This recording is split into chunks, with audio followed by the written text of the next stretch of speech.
আকর্ষণীয় জিনিস দেখায় আপনাদের। আজকে দেখেন আমাদের দেশের কত সুন্দর একটা চাষ হচ্ছে, যেটা আপনাদের না দেখালে আপনারা বুঝবেন না। দেখুন সারি সারি, মনে হচ্ছে যেন যে কি সুন্দর করে বাক্সগুলো বসানো রয়েছে। আপনারা দেখতে পাচ্ছেন। আমরা কথা বলবো এই মধু চাষির সাথে। আপনারা আমাদের সাথে আসুন। ভাই আসসালামু আলাইকুম। ওয়ালাইকুম আসসালাম। কেমন আছেন আপনি ভাই? আলহামদুলিল্লাহ, খুব ভালো আছি। আপনার নামটা বলবেন কি? আমার নাম আবুল হাসান, গ্রাম চণ্ডীপুর, থানা শ্যামনগর, জেলা সাতক্ষীরা। এটা হচ্ছে কোন চণ্ডীপুর? এটা এটা সাতক্ষীরা জেলা। সাতক্ষীরা জেলা চণ্ডীপুর।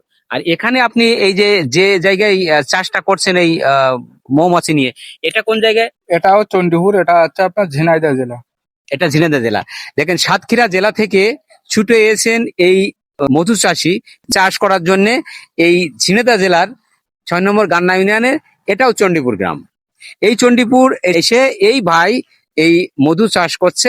তো এই কতদিন ধরে এই চাষটা করছেন আপনি? এখানে আসি 3 মাস।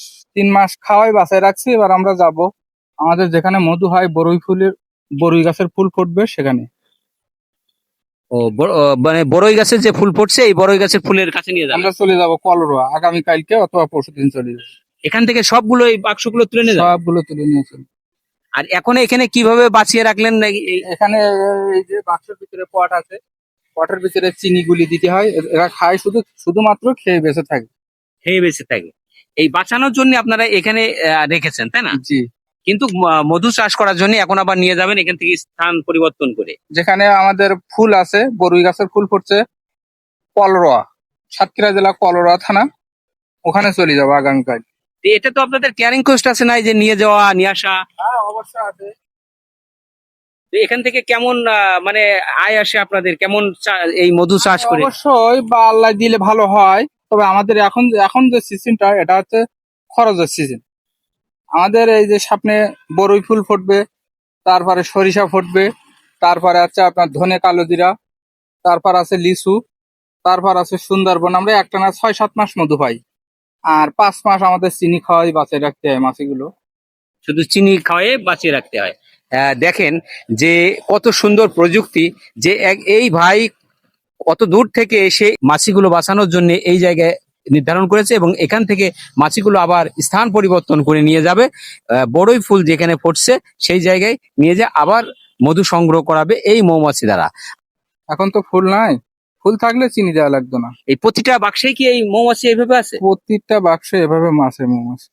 কি মজার ব্যাপার না? কি দারুণ ব্যাপার! দেখুন যে প্রতিটা বাক্সে অসংখ্য বাক্স এখানে এইভাবে রাখা হয়েছে, কিন্তু প্রতিটা বাক্সেই এই মৌমাছি কিন্তু আছে। আর এই মৌমাছি গুলো বাঁচিয়ে রাখছে এখন চিনি খাওয়ায়ে। কিন্তু এই মৌমাছি দিয়ে তারা চাষ করে এই ভাইদের জীবন জীবিকা নির্ভর করে, এবং তা বলছে যে যথেষ্ট পরিমাণে ইনকাম হয়। কি ঠিক না? আলহামদুলিল্লাহ হয়। হয়, এটা বলছে। আমরা একটু দেখাই আপনাদের তার ফার্মটা। আপনি আসুন মনে, একটু দেখাও এদিকে। এক একটা লাইন দেখুন, কত বড় লাইন! যে এখান থেকে ওই যে শেষ মাথা পর্যন্ত দেখেন যে কতটা বাক্স দেয়া আছে। ভিডিওটি ভালো লাগলে অবশ্যই শেয়ার দিতে ভুলবেন না, অন্যদেরকে দেখার সুযোগ করে দেবেন।